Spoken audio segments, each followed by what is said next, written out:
Okay, there's a conversation topic I wanted to bring up too that I thought was funny. And I'm sorry it's not another DCAU thing, but it's really interesting to me.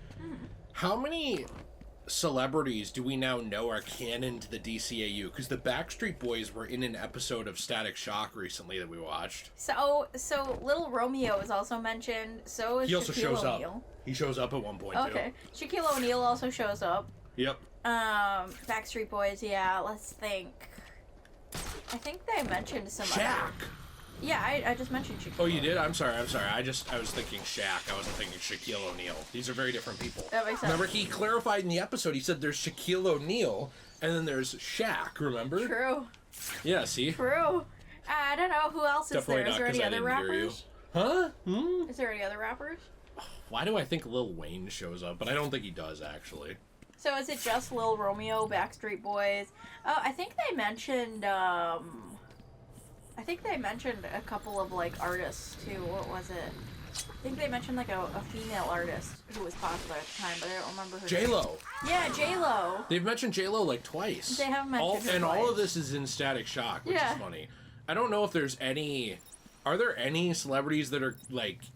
Obviously, they're canon because they're in that, but that are brought up in any other show? I don't know. It seems like mostly Static Shock. It seems like Static Shock is just obsessed with like pop culture references, but the problem is that they're pop culture references from that era. Such rich food for my babies. And so I feel like anybody, like let's say somebody watches that in 100 years, I feel like they're gonna be like, who the hell is J-Lo? You know? I guess they could Google it. That's true. But it's kind of funny. I think it's funny, too. I really like it. I thought it was really funny that they had Lil Romeo do the intro for the season we're watching, and then they had to have Static mention Lil Romeo's existence. I know. He had to confirm his existence in universe. Yeah.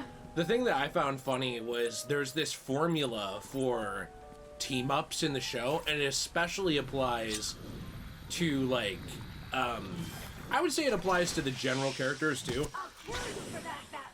But it especially applies to the celebrities. So the formula is celebrity shows up, Static has to help celebrity.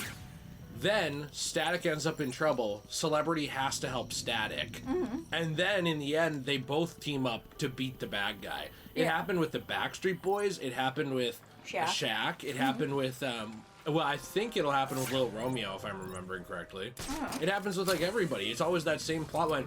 And it's the same, I noticed, for the other characters. Like, Batman shows up, and it's like, Batman needs Static's help, but Static needs Batman's help. And it's very... I don't have a problem with it, but I find it... Kill Batman just makes me angrier!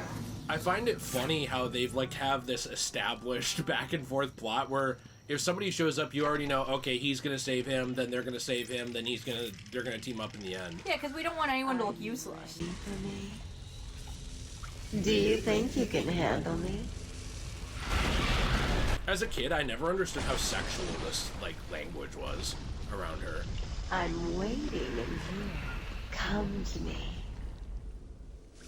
You know what I mean? Yeah. I was just like, oh, she wants to fight! Yeah.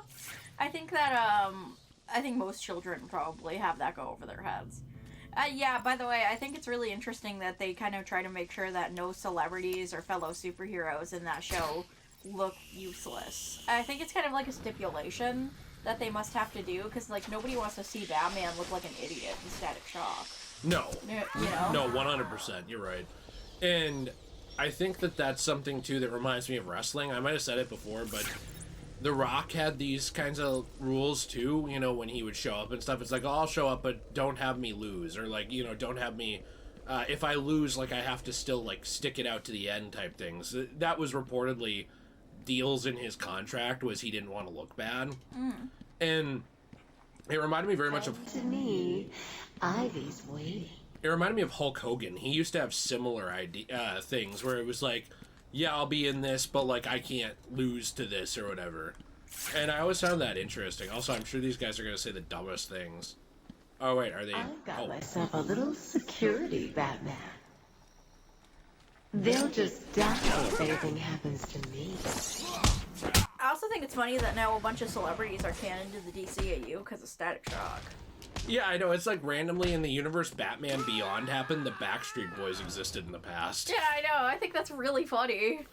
It's very interesting. Well, so I was reading that they weren't sure, and I'd love to talk to somebody about this, but I was reading that at one point they weren't entirely sure if they were going to make it the DCAU, that show. So that's why season 1, it references things like Batman and Superman a little bit, like as a joke, but there's nothing substantial enough to like set it in that universe, obviously, until I believe season 2, with the opening episode being the first Batman crossover. Yeah. And I found that interesting that it's like at one point they didn't really even know if they were going to do it that way or not. Oh, this guy's dead. Look at that. Oh, man, he got eaten by the plant. Jeez. That's awful. Jeez. I do like that they decided to put it in there, though, because I think it's a really good show. Oh, it's an amazing show. It's such a good show for teenagers, too, especially, like, connecting with younger people. What's this? Oh, my mouse is on the screen. Whoopsie poopsie. I won't let you destroy it, Batman. I told you to go to your cell. I was a fool. I thought the plants were in pain. Now I realize they were evolving, growing stronger.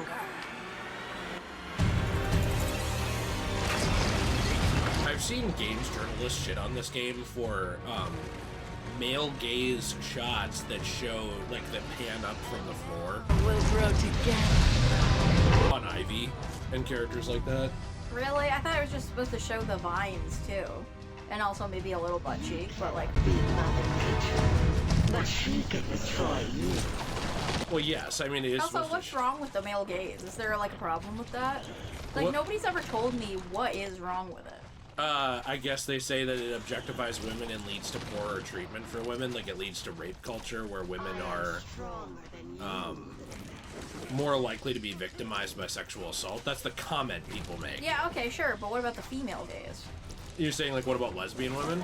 Well, yeah, but no, also, what about the fact that they made Chris Hemsworth do a naked scene in Thor Ragnarok, and he didn't want to, just because female audiences liked it? I'll tell you what people say, but you're gonna get mad at me and think I'm saying it. Do you want to hear it, or No, are you go gonna, ahead. are you gonna get mad? No, at I want me? to hear you. They'll say, well, the power differential between men and women isn't the same because men controlled the world for so long and in many areas still do.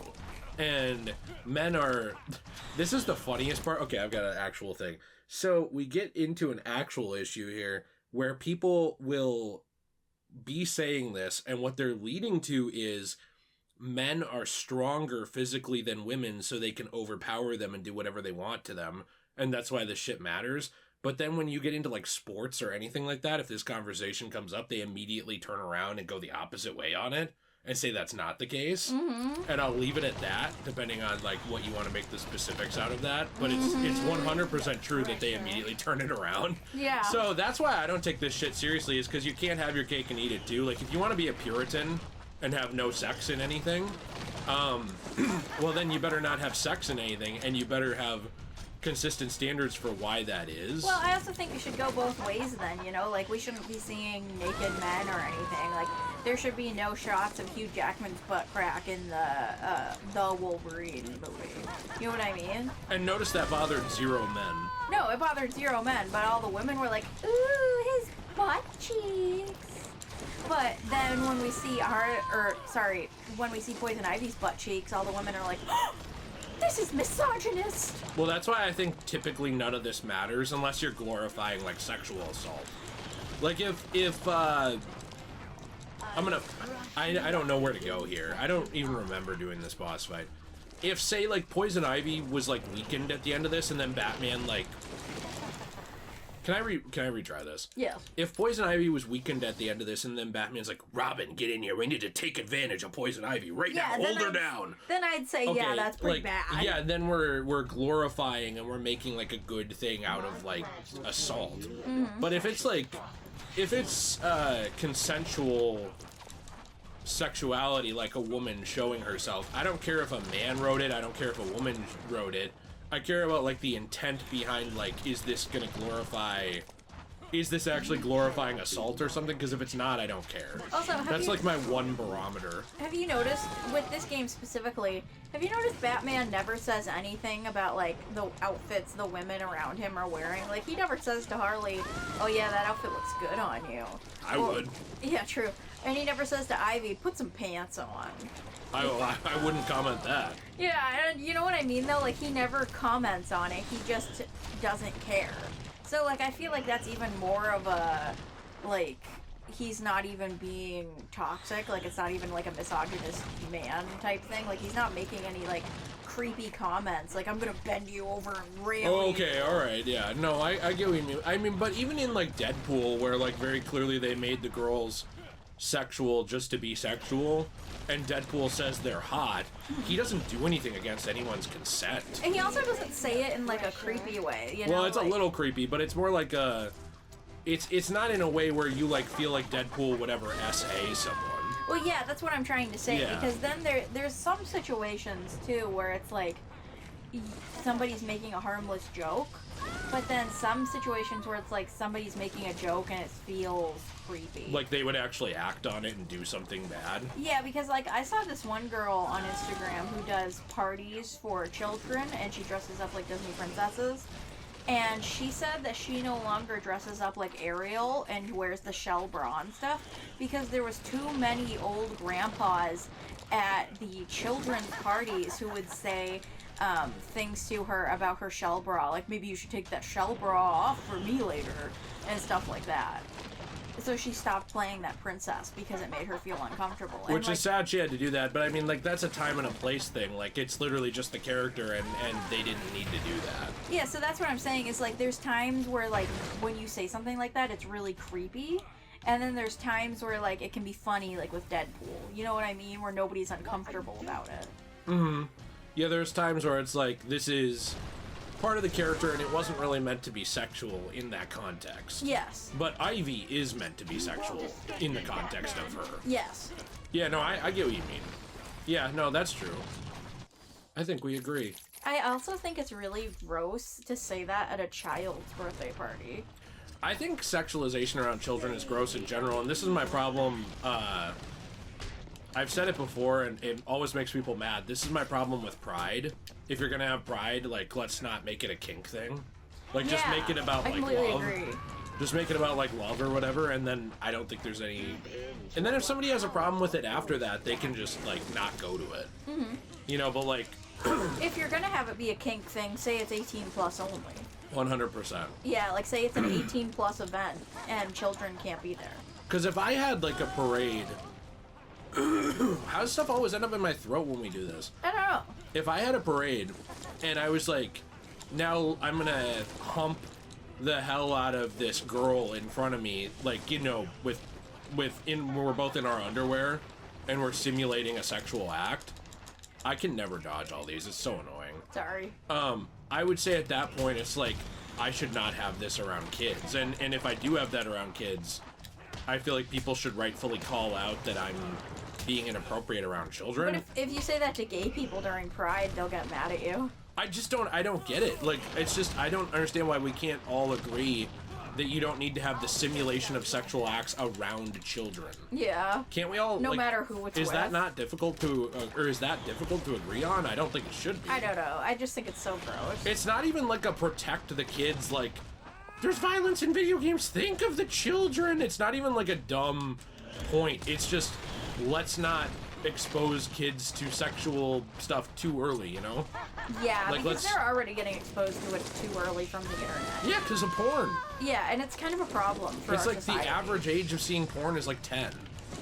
Yeah, I mean, there's been... Probably lower now. It's probably younger now. Wait, did you see the batarang floating? That's funny. Yeah, there it is. There's been sexual assaults in schools now, like at younger ages. Because... Oh, I told you about, there was a teacher who stopped one. He got fired because they said you can't put your hands on a kid. There was a teenage boy sexually assaulting a teenage girl, like, and I mean penetration assaulting, like getting ready to fully rape her. Like, was in the process of taking her clothes off and is off to do that against her will. Full entrancing. Yeah, is what I would call it. when she was like knocked out, and he stopped that, and they said he was too rough with the male student because he threw her off. Yeah, he shouldn't have put his hands on the male student. Because he grabbed him and threw him off of the girl to the ground. And it's like, oh yeah, you're right. I'm sorry, we stopped the rapist. What a terrible tragedy. And like things I like wish that, he had thrown him to the ground. The guy had hit his head. True. Things like that would be less likely to happen if kids weren't super exposed to this stuff at a super young age. You know what I mean? Because like they need to be exposed to it and then learn, hey, here's what's okay and here's what's not okay. Right. Well, there's also a difference between exposing people in the context of education and exposing them in the context of like kinks or pornography or Rudeness? anything. Yeah. You know. And there's also the difference between something like this where it can be in a game and go over someone's head, and the game is marketed for teenagers who will already be aware of a lot of this. Yeah. And then if you let your kid play that, that's on you as a parent, right? Yeah. You know, and then I was younger when I played this, and it went over my head. I was probably 12. Yeah. And it went right over my head. And then when I got older, I was like, oh, these are sexual innuendos that Ivy's making. Like, they're double entendres. Yeah. Same with Roxy Rocket. We just watched the Roxy Rocket episodes, and literally half of the episode is about her saying she's climaxing to Batman. Yeah. But, like, as a kid, you wouldn't get that out of it. Hey, did you just get a Steam trophy? Batman! I know it's been a long, hard night, but good news! The party's about to start. We've got something for everyone. Music, dancing, chemicals that create monsters. You don't want to miss it. So get your ass over to the cell block, or you'll miss your final surprise. Did you see the bat firework and the arrow? I thought it was fun. This is the end of the game, by the way. Yeah, I don't know. I just feel like children shouldn't be exposed to that kind of stuff until like There's they're the at bat. until they're at an appropriate age and are being educated about it to know like, hey, grapes are not the correct fruit to be eating. I was trying to get the bat to show up again to see if we could get a thumbnail of that. Oh, I Yeah. just want to leave. I'd like to take out a couple of people and go around a little bit more. I'm not sure if we're gonna play more tonight. You'll have to tell me. But I think that with all of this, my point was just there's a correct context, and there's also like dialogue or imagery that can go over someone's head versus like if and I've seen this before. I've seen like two men wearing almost nothing in like borderline leather speedos, And one of them's on a leash. and one of them is like humping the one on the leash, like simulating like a act. Yeah. It's like that's not going over anyone's head. No. Like that's not a double entendre. And That's then- just what it is. Then a little kid would be like, "Mommy, what are they doing?" Just like I probably would not take I wonder if that's gonna get copyright struck. What? The music. I hope not. That music. Haven't other people let's played this game and been fine? They have, but I got a lot of them when I played Origins. Really? What it's were this they? way. They were from Christmas music? No, they were from the soundtrack because like Christopher Drake's music, it was done through a different company, and for some reason that music, and that soundtrack's probably my favorite in the series, but that music just gets copyrighted more often. Stupid Like, Christopher Drake, stop copyrighting your music. great musician, amazing, but like Stop copyrighting it. I actually kind of don't like when people put their music in a video game and then they copyright strike it, or their team does. Yeah, I think that's really dumb. I think like then you shouldn't put it in a video game. I completely agree. That's totally not fair. I can understand copywriting it if it's in a movie. Well, I even find it dumb, actually. This is maybe a controversial copyright opinion. I find it even dumb when you have like a song, like let's say we put a Lil Wayne song and we put it in NBA 2K and it plays on the main menu. No one's watching a fucking Let's Play of NBA 2K to hear a Lil Wayne song. Yeah. It's just there to add flavor to the game. Same with GTA. No one is listening to the GTA, no one buys GTA to listen to the GTA radio. No. But it adds flavor and more fun elements to the game. So when you copyright strike that stuff, you're just hurting the game, but these people don't care because to them it's just free money. Yeah, you're just hurting the Let's Play.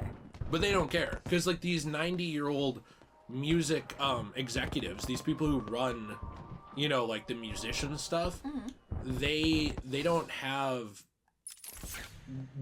the understanding of like what a Let's Play is. They just care about money. You know what I mean? I think that the game companies should be more upset about it, though, because, like, Let's Plays garner more views and purchases of your game.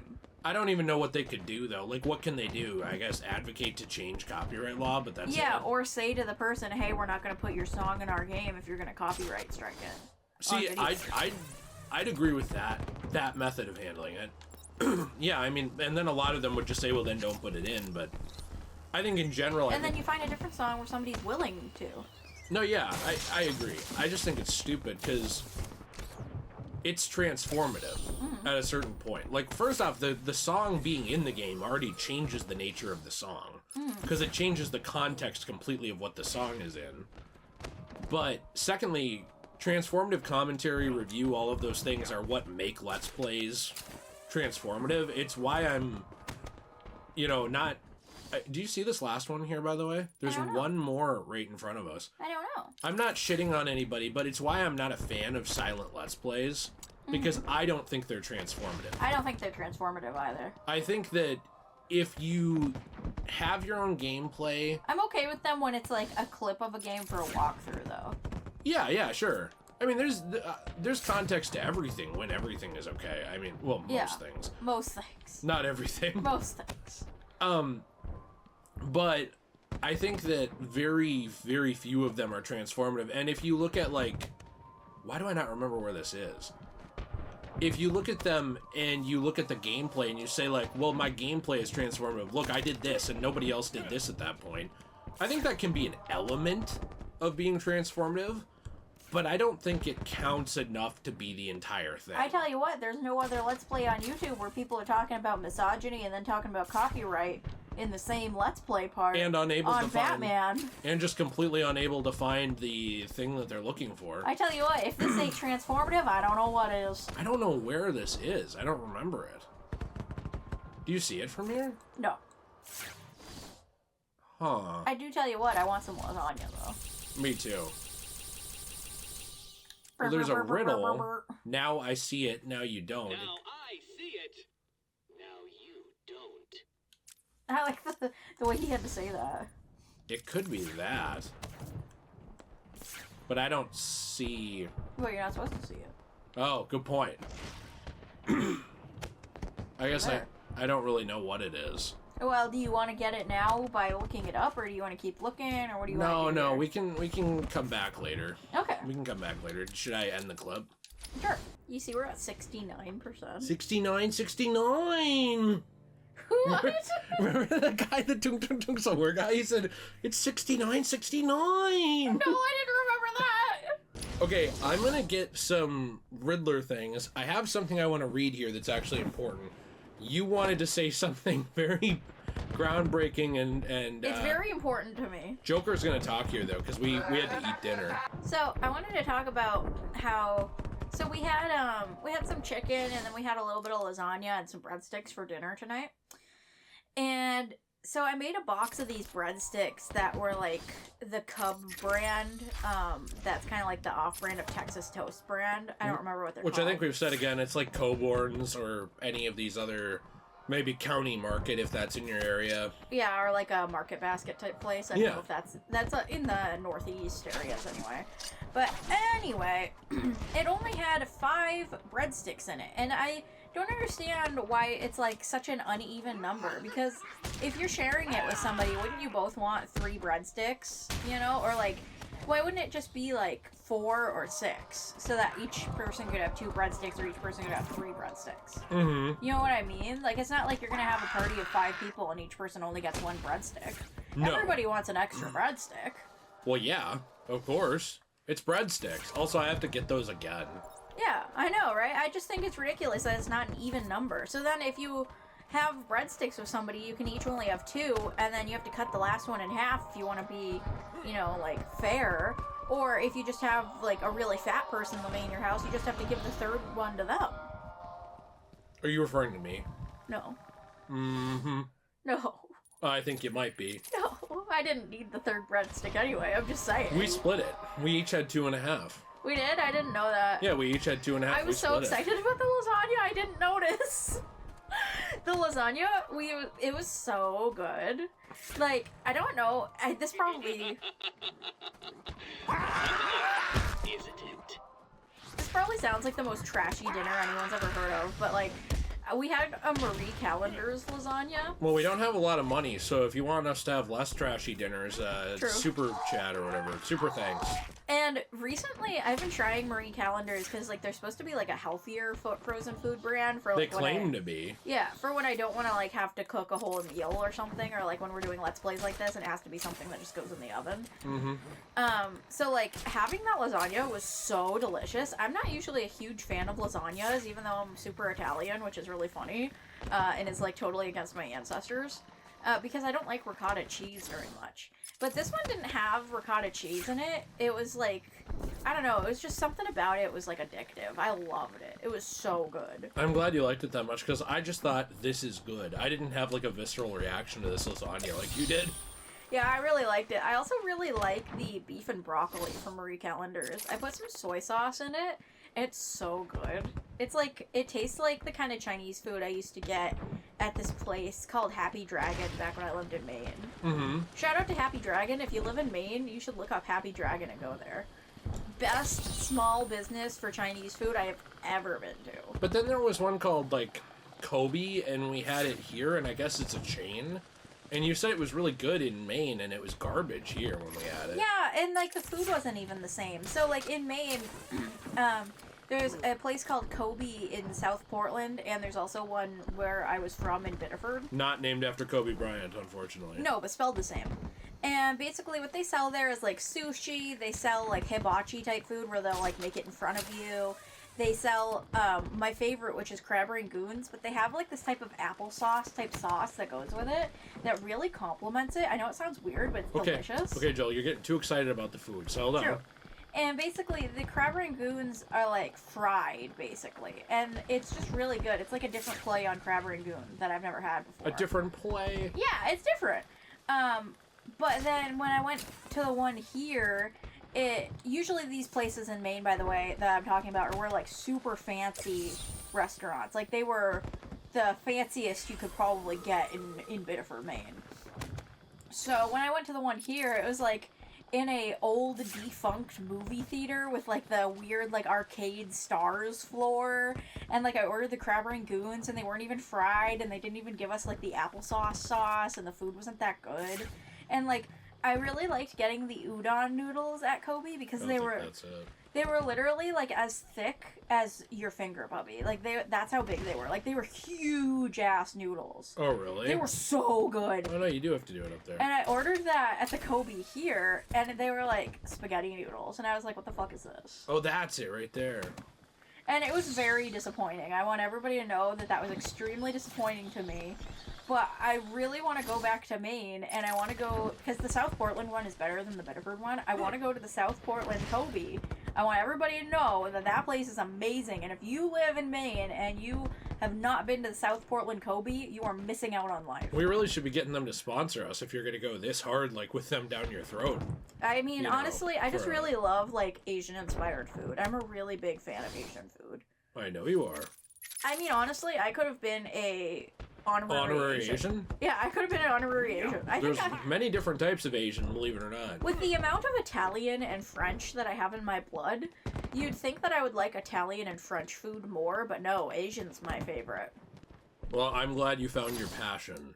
I have found Shilling for Asian food. I love Asian restaurants. See, they're very different, though. Like, have you ever been to a Vietnamese restaurant?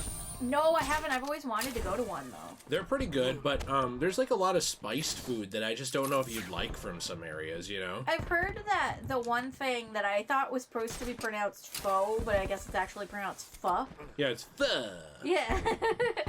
I've always wanted to try that because I heard it was supposed to be really good. That's where you say, go pho yourself. Isn't that one Vietnamese, pho? I thought it was. Or I is guess, that Hmong? I don't know. I don't know. Because we have a bunch of Hmong people around here who have, like, Hmong food places. Mm-hmm. Because, like, that's a big thing in Minnesota. Well, yeah, because Minnesota was one of the places where, after the Vietnam War, the Hmong people were allies with the United States during the Vietnam War. and a lot of them unfortunately got abandoned. I don't know if I've said it, but there's a layout for that lighthouse. You have said it. Okay. Yeah, I think it was cut content. I thought it was interesting. It is interesting, sweetie pie. There is a lot of Hmong people here because the Minnesotan government was one of the ones to actually like open our, borders to them, which I think is very good that we did that because they died to help us in the Vietnam War.